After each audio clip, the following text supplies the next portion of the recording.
Good morning friends. कैसे हैं आप सब? आशा करता हूं कि आप सब बहुत अच्छे होंगे और एक बिल्कुल mid mental state, mid path में होंगे। आप ना तो राइट में होंगे ना लेफ़्ट में होंगे। राइट में होना और लेफ़्ट में होना ये हमें डिज़ीज़ देता है और मिडिल पाथ में रहना ये हमें हेल्थ देता है।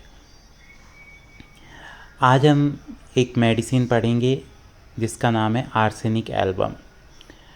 और मैं भली भांति जानता हूँ और मैं पूरी उम्मीद भी करता हूँ कि आप सब लोग आर्सेनिक से बहुत ज़्यादा फेमिलियर होंगे।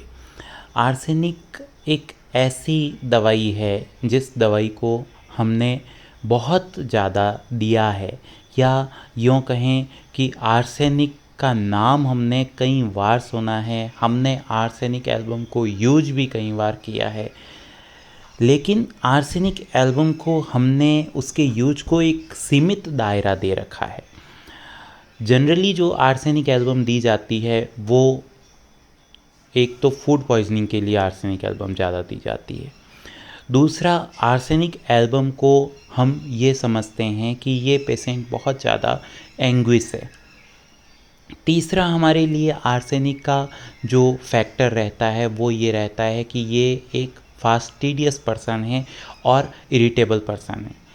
अगर सच में हमें किसी ड्रग ने, किसी मेडिसिन ने फास्टिडियस का मतलब समझाया है तो वो दवाई आर्सेनिक है। नक्सवोमिका भी फास्टिडियस है, लेकिन हमने कभी भी फास्टिडियस को नक्सवोमिका जैसे समझा ही नहीं था। हाँ, प्रैक्टिस में आने के बाद हमें अलग चीज़ें समझ में आई, लेकिन जब हम पढ़ते थे, बीएचएमएस में थे, तब हम फास्टिडियस का मतलब आर्सेनिक समझते थे।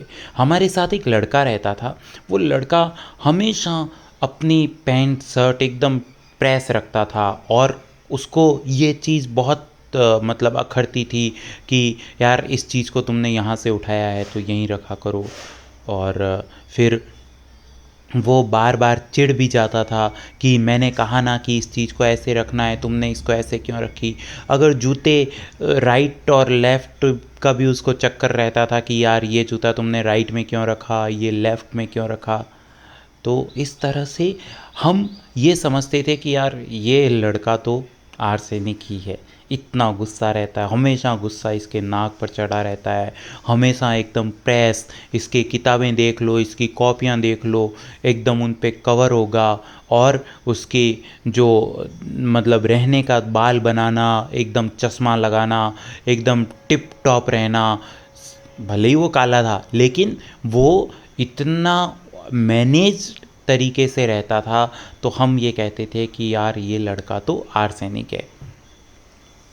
क्या मैनेज तरीके से रहना आर्सेनिक की क्वालिटी है? और क्या मैनेज तरीके से रहने से ही हम आर्सेनिक दे सकते हैं? तो बड़ी बात यह है कि अगर कोई इंसान बिल्कुल मैनेज्ड तरीके से रहता है तो उसमें बुराई क्या है? उसमें तो उल्टा अच्छी बात है ना। हमें हमेशा मैनेज तरीके से रहना चाहिए, हमारा मैनेजमेंट बहुत अच्छा होना चाहिए, ये तो बहुत अच्छी बात है। फिर आर्सेनिक में ऐसा क्या है? देखो, कोई भी मेंटल स्टेट अगर हम पढ़ते हैं, तो कोई भी दवाई अगर हम पढ़ते हैं, इसका अर्थ ये है कि वो दवाई किसी एबनॉर्मल मेंटल स्टेट को सही करने में सक्षम है, तभी तो हमने उसको अपने पास रख रखा है, तभी तो हम उसको देंगे। अगर कोई, मान लो कोई हम मेडिसिन पढ़ रहे हैं और उस मेडिसिन में अच्छाइयाँ ही अच्छाइयाँ हैं, सब बहुत अच्छा है, सब बहुत अच्छा है, तो उसके हिसाब से बीमारी पैदा होगी। अगर नहीं होगी तो हमें वो दवाई की ज़रूरत ही नहीं है ना। मतलब हर दवाई एक पैथोलॉजिकल स्टेट पर काम करती है, इसी तरह से आर्सेनिक के भी एक पैथोलॉजिकल स्टेट होगी। अगर वो इंसान मैनेज रहता है तो ये पैथोलॉजिकल स्टेट कैसे हुई? मैनेजमेंट कभी भी पैथोलॉजिकल थोड़ी होता है। आप प्रेस्ड कपड़े पहनते हो, कपड़ों को प्रेस करके पहनते हो, बाल सही से बना के रखते हो, तो ये तो अच्छी बात है ना, इसमें आर्सेनिक नहीं है। ये आर्सेनिक को देने का क्राइटेरिया नहीं हो सकता। किसी पेशेंट को अगर हम कह दें कि हाँ ये ऐसे रहता है इसलिए इसको आर्सेनिक दे दो, तो ये क्राइटेरिया नहीं हो सकता। अच्छा, अब हम ये देखते हैं कि आर्सेनिक की मेंटल स्टेट होती कैसे है। उससे पहले हमें ये भी जानना होगा कि आर्सेनिक फास्टिडियस क्यों है। फास्टिडियस में कैन रिपर्टरी में 2 ही दवाइयाँ दे रखी है, एक तो आर्सेनिक और एक नक्सोमिका, है ना। अब ये नक्सोमिका क्यों फास्टिडियस होता है और आर्सेनिक क्यों फास्टिडियस होता है, इन दोनों दवाइयों का वाई अलग अलग है। आर्सेनिक का फास्टिडियस होना अपने अंदर की एंग्जाइटी को दिखाता है। मतलब आर्सेनिक एक ऐसी दवाई है जो बहुत ही ईगोइस्टिक मेंटेलिटी वाली पर्सनैलिटी है। अच्छा, अब मैं आपको यहाँ पर एक चीज़ और बताऊँ।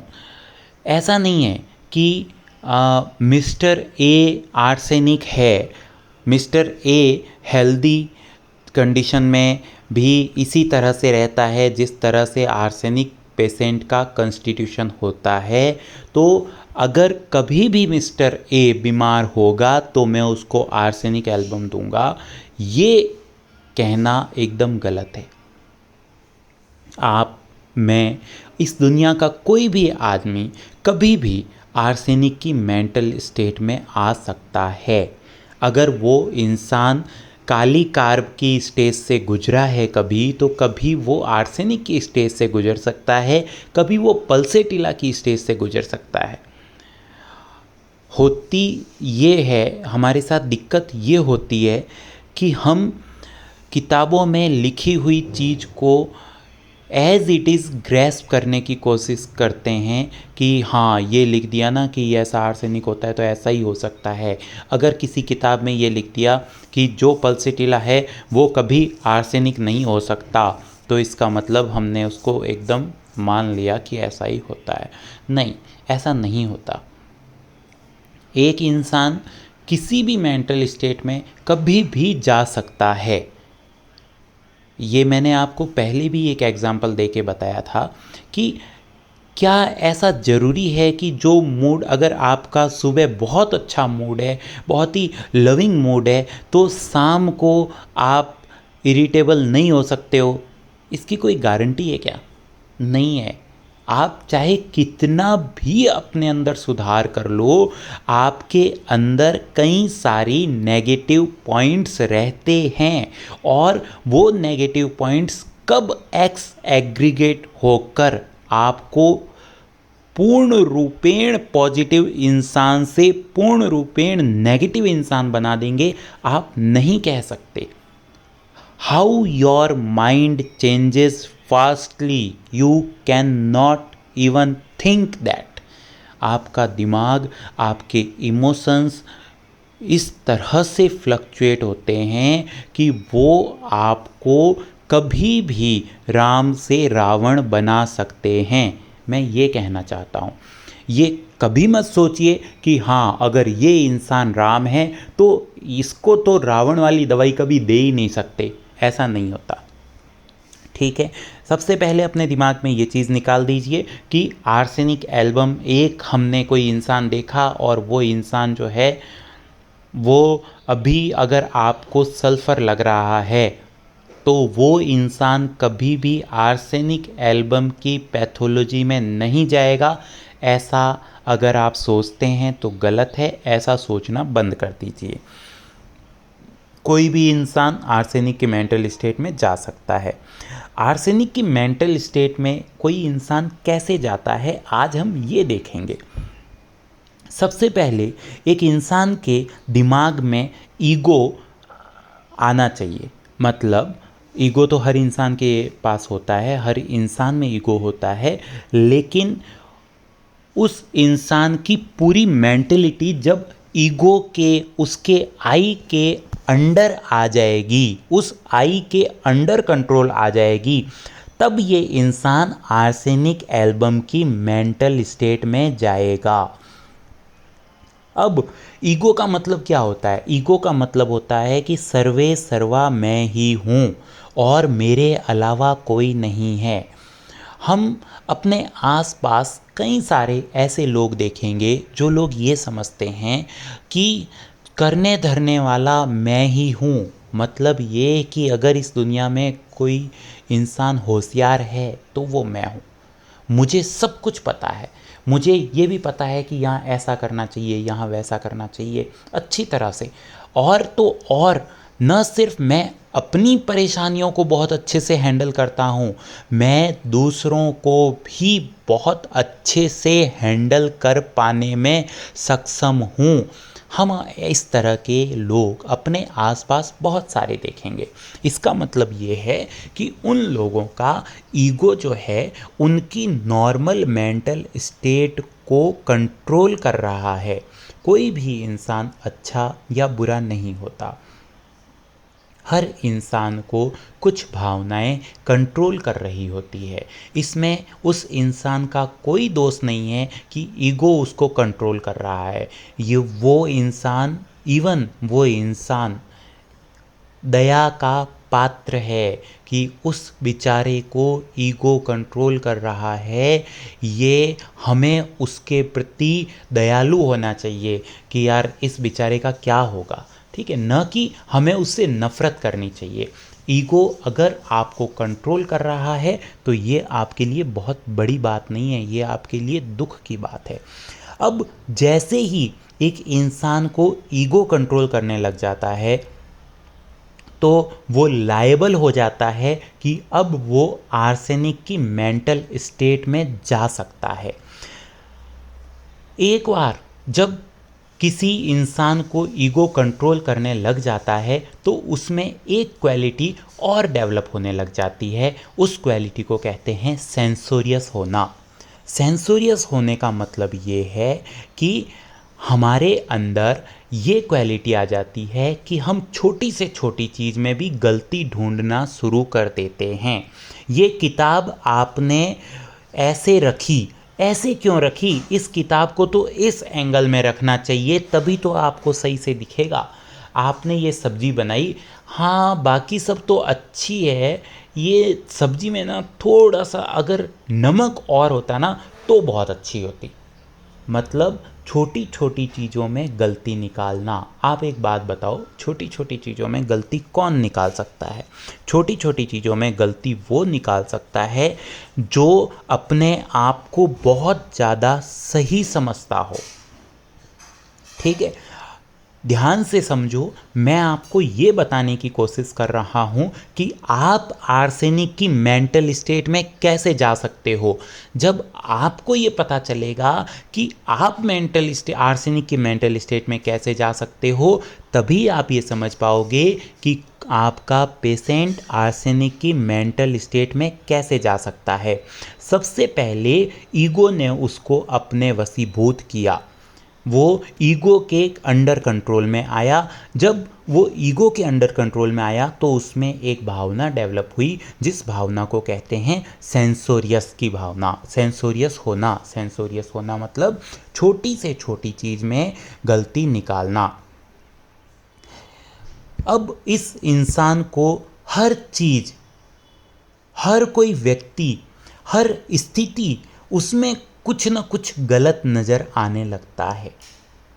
जब उसको उसमें गलत नज़र आने लगता है और चूंकि ये ईगोइस्टिक इंसान है तो ये अपना एक स्पेसिफिक क्राइटेरिया बना लेता है कि इस चीज़ को ऐसा होना चाहिए, ये स्थिति ऐसी होनी चाहिए, ये व्यक्ति ऐसा होना चाहिए। जैसे फॉर एग्ज़ाम्पल अगर मैं कहूँ कि मेरे अंदर आर्सेनिक की मेंटल स्टेट आना शुरू होगी तो मैं अपने बच्चे को कहूँगा कि बेटा आपको ऐसे कपड़े नहीं पहनने चाहिए, इस तरह से कपड़े पहनने चाहिए, आपको ये नहीं करना चाहिए, आपको ये करना चाहिए, आपको मैथ्स में अगर पढ़ना है, आपको मैथ्स पढ़नी है तो ऐसे नहीं पढ़नी चाहिए, आपको इस तरह से मैथ्स पढ़नी चाहिए, है ना। आपको अगर एसएसटी के नोट्स बनाने हैं तो इस तरीके से नहीं, इस तरीके से आपको नोट्स बनाने चाहिए। अगर मैं आर्सेनिक की मेंटल स्टेट में हूँ, मेरी मिसेज़ मुझे खाना परोस रही है तो मैं कहूँगा हाँ ऐसे खाना नहीं परोसते, खाना ऐसे परोसते हैं, और तुम्हें ऐसे ही परोसना चाहिए। अगर वो नहीं परोस रही तो मैं उसको बहुत ज़्यादा प्रेशराइज करूँगा कि नहीं, आपको आपका प्रेजेंटेशन इसी तरह से करना चाहिए।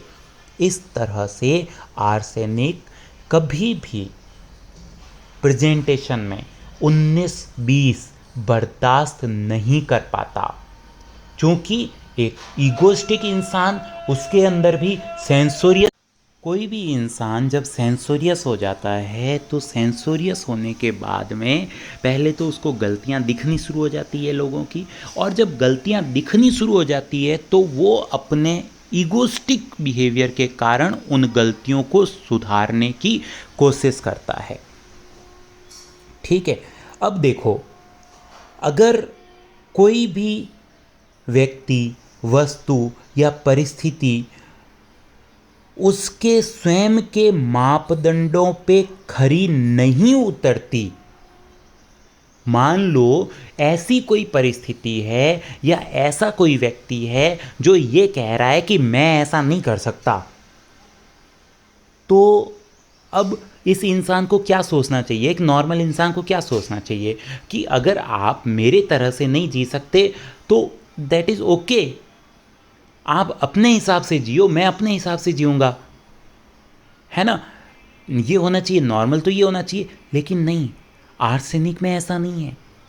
आर्सेनिक ये बर्दाश्त ही नहीं कर सकता कि दूसरे अपने हिसाब से जी लें। नहीं, हर इंसान को उसी तरह से जीना चाहिए जिस तरह से मैं चाहता हूँ, और अगर तुम उस तरह से नहीं जिए, अगर तुमने उस तरह का एटीट्यूड नहीं अपनाया तो मैं तुम्हारे नाक में दम कर दूंगा, मतलब मैं तुम्हें जीने ही नहीं दूंगा उस तरीके से। तब क्या होता है, अब आर्सेनिक इस परिस्थिति को, इस व्यक्ति को या इस वस्तु को इस तरह से बदलने की कोशिश करता है, इतना निर्दयता पूर्ण तरीका अपनाता है कि सामने वाला रोने पर मजबूर हो जाए। मतलब सामने वाले को ऐसा लगता है कि यार ऐसा क्यों हो रहा है, मुझे कम से कम अपनी ज़िंदगी जीने का तो अधिकार होना चाहिए ना। मतलब ये है कि एक इंसान जो आर्सेनिक इंसान के पास रहता है वो ये समझता है कि इस ज़िंदगी से मौत अच्छी है, हे भगवान मुझे मौत आ जाए, इस तरह से जीना न पड़े। वो इतना परेशान हो जाता है।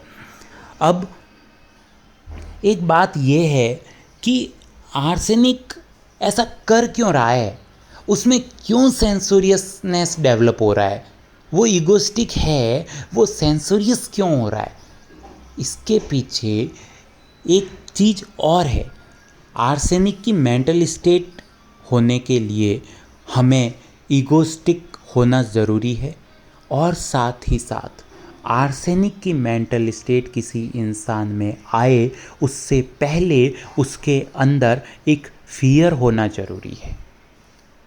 और इसको दूसरी तरह से ऐसे भी कहा जा सकता है कि आर्सेनिक का जन्मदाता फियर है, और जब भी कभी किसी इंसान में ईगो डेवलप होता है तो ईगो अपने साथ फियर लेके आता है।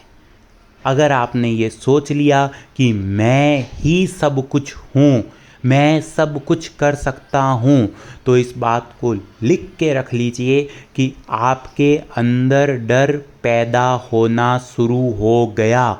जब आपने ये सोच लिया कि मैं सब कुछ कर लूँगा, उसी वक्त आपके अंदर डर पैदा होना शुरू हो गया। किस तरह से, मैं सब कुछ कर लूँगा।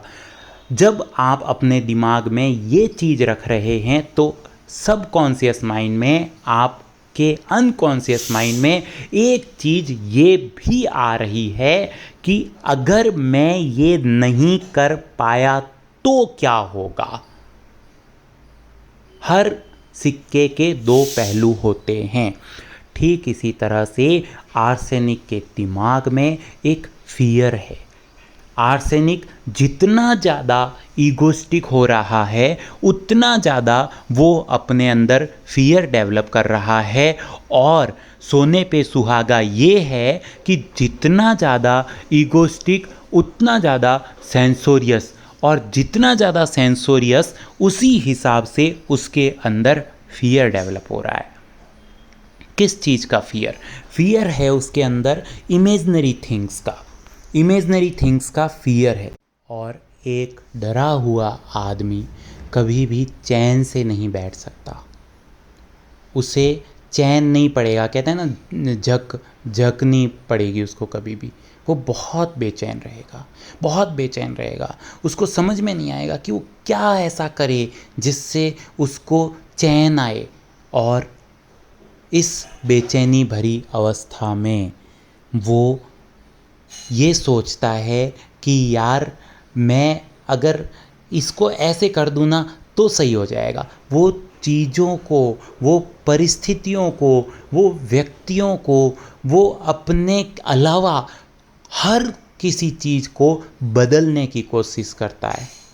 और इसी बदलाव के कारण उसके अंदर फास्टिडियसनेस जैसी चीज़ें पैदा होती है।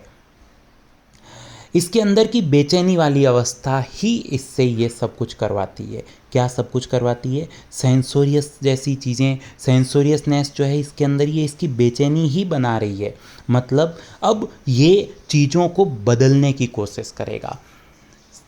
अगर बहुत ही क्रूड भाषा में कहा जाए तो ये कह सकते हैं कि अगर ये बेचैन है, अगर आप बेचैन हो तो आपको ये लगेगा कि यार ये कुर्सी टेढ़ी है, इसको सीधा कर लूँ, है ना। अगर आप बेचैन हो तो आपको लगेगा कि ये वो इतनी गंदगी है ना, इसलिए मैं बेचैन हूँ, ये गंदगी तो साफ़ करूँ। ठीक है। अगर आप बेचैन हो तो आपको ये लगेगा कि यार नहीं ये चीज़ है ना सही जगह पर नहीं है, इसलिए मैं बेचैन हूँ। तो आप उस जगह की स्थिति को बदलने की कोशिश करोगे। अच्छा, अब एक बात बताओ, आप बहुत बेचैन हो, ठीक है, तो आप सबसे पहले क्या करते हो? अपनी बेचैनी को दूर करने के लिए अपने आसपास की चीज़ों को बदलने की कोशिश करते हो। आसपास की चीज़ों को बदलने की कोशिश करते हो, और फिर जब आप अपने आसपास की चीज़ों को बदल देते हो तो फिर आपको ऐसा लगता है कि मैंने यहाँ तो बदलाव कर दिया, अब मुझे अपने आस पास की चीज़ों के अलावा उस एरिया से दूसरे एरिया में जाना पड़ेगा। मतलब फिर आप अपने समाज को बदलने की कोशिश करते हो, फिर आप अपने शहर को बदलने की कोशिश करते हो, फिर आप अपने देश को बदलने की कोशिश करते हो। आप नहीं बदल सकते, लेकिन आपकी बेचैनी का जो सब्जेक्ट होता है सबसे पहले वो होता है कि आपका खुद का area from which you are surrounded, आपकी सराउंडिंग को बदलने की कोशिश करते हो। ये जो सब्जेक्ट है, ये सब्जेक्ट आपके बेचैनी का सब्जेक्ट बन जाता है। फिर क्या होता है कि जब आप ये कर लेते हो तो दूसरा सब्जेक्ट आपके माइंड को ऑक्युपाई करता है। वो सब्जेक्ट है कि फिर आप अपने अड़ोसी पड़ोसी को बदलने की कोशिश करते हो, और फिर आप वो सब्जेक्ट भी ऑक्युपाई कर रहा है, और साथ ही साथ जब आपका दिमाग और ज़्यादा चल रहा है, जब आप और ज़्यादा बेचैन होते हो तो फिर आप जो है शहर, फिर उसके बाद में अपना देश, इस तरह से बदलने की कोशिश करते रहते हो। कोशिश नहीं करते हो आप, आपका दिमाग ऑक्युपाई हो जाता है उन चीज़ों को करने के लिए। इस तरह से आप बहुत ज़्यादा बेचैन हो जाते हो। अब हम देखते हैं कि ये बेचैनी सबसे पहले अपने नज़दीक के लोगों के लिए होती है। कोई भी इंसान जब ये समझ लेता है कि मैं सही दूसरा गलत, तो उस इंसान का कोई कुछ नहीं कर सकता।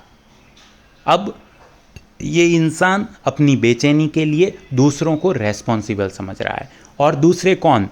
दूसरों को, ये पड़ोसियों को तो जाके कुछ कह नहीं सकता, ये समाज में कुछ चेंज कर नहीं सकता, ये शहर में कुछ चेंज कर नहीं सकता, ये देश को बदल नहीं सकता। ये कहाँ बदल सकता है? इसकी हिम्मत कहाँ बदलने की है? अपने पास के लोगों को, अपने आस पास के वातावरण को, सबसे पास कौन है इसके, अपने रिलेटिव, और उन रिलेटिव में भी जो रिलेटिव इसकी बात मानते हैं किसी भी वजह से, चाहे वो शर्म के कारण, उनको ऐसा लगता हो कि यार नहीं कोई बात नहीं, छोड़ो बड़ा है, छोड़ो बड़ा है, इसकी बात मान लेते हैं, है ना। कोई बाप है तो उसका बेटा है, तो अब अगर बाप आर्सेनिक है तो वो ये कोशिश करेगा कि अपनी बेचैनी को, अपने सेंसोरियस नेचर को, अपने आप को वो मतलब अपने सेंसोरियस नेचर को सबसे ज़्यादा फोर्सफुली वो अपने बेटे पर अप्लाई करेगा।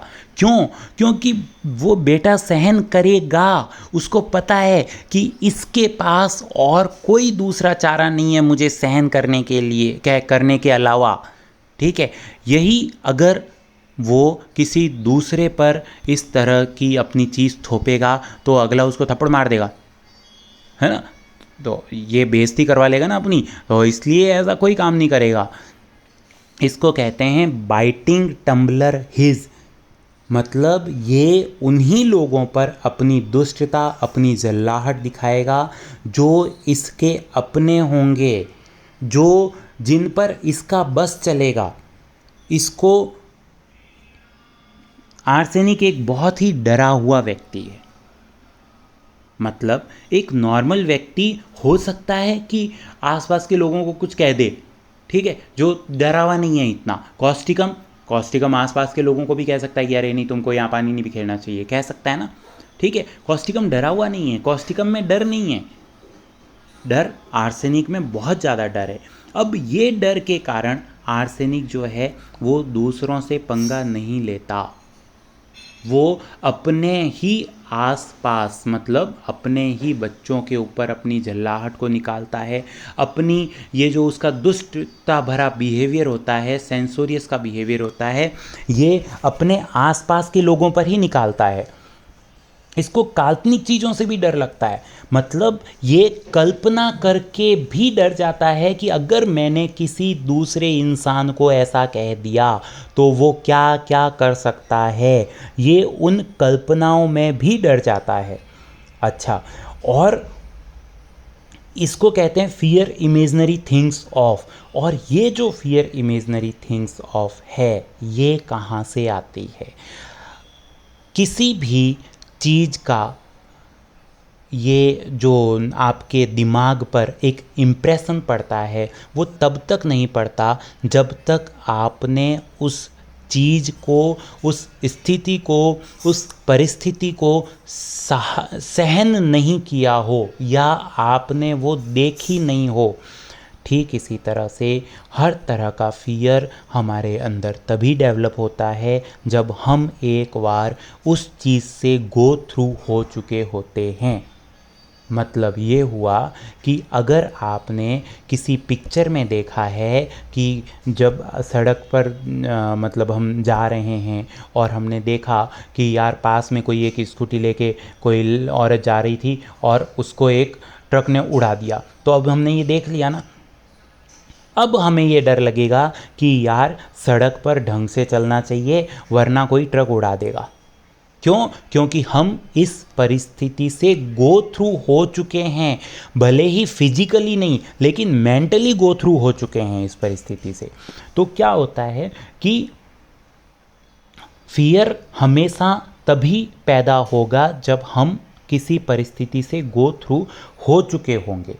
इसी तरह से आर्सेनिक का पेशेंट जो होता है वो किसी दूसरे का एक्सीडेंट हो गया, अब उसने उसको देखा कि यार एक्सीडेंट हो गया और एक्सीडेंट होते ही इसकी सारी गाड़ी बिखर गई, इसके जो है हड्डियां टूट गई, अब इसको हॉस्पिटल जाना पड़ेगा, हॉस्पिटल जाएगा, कितना दर्द भरा कितना दर्द भरी बात है ये, कितनी दुख की बात है, इसको कितना दर्द होगा, कितनी तकलीफ़ों से इसको गुजरना पड़ेगा, ये सब सोच कर ही वो डरा हुआ है। इसको कहते हैं फियर इमेजनरी थिंग्स ऑफ।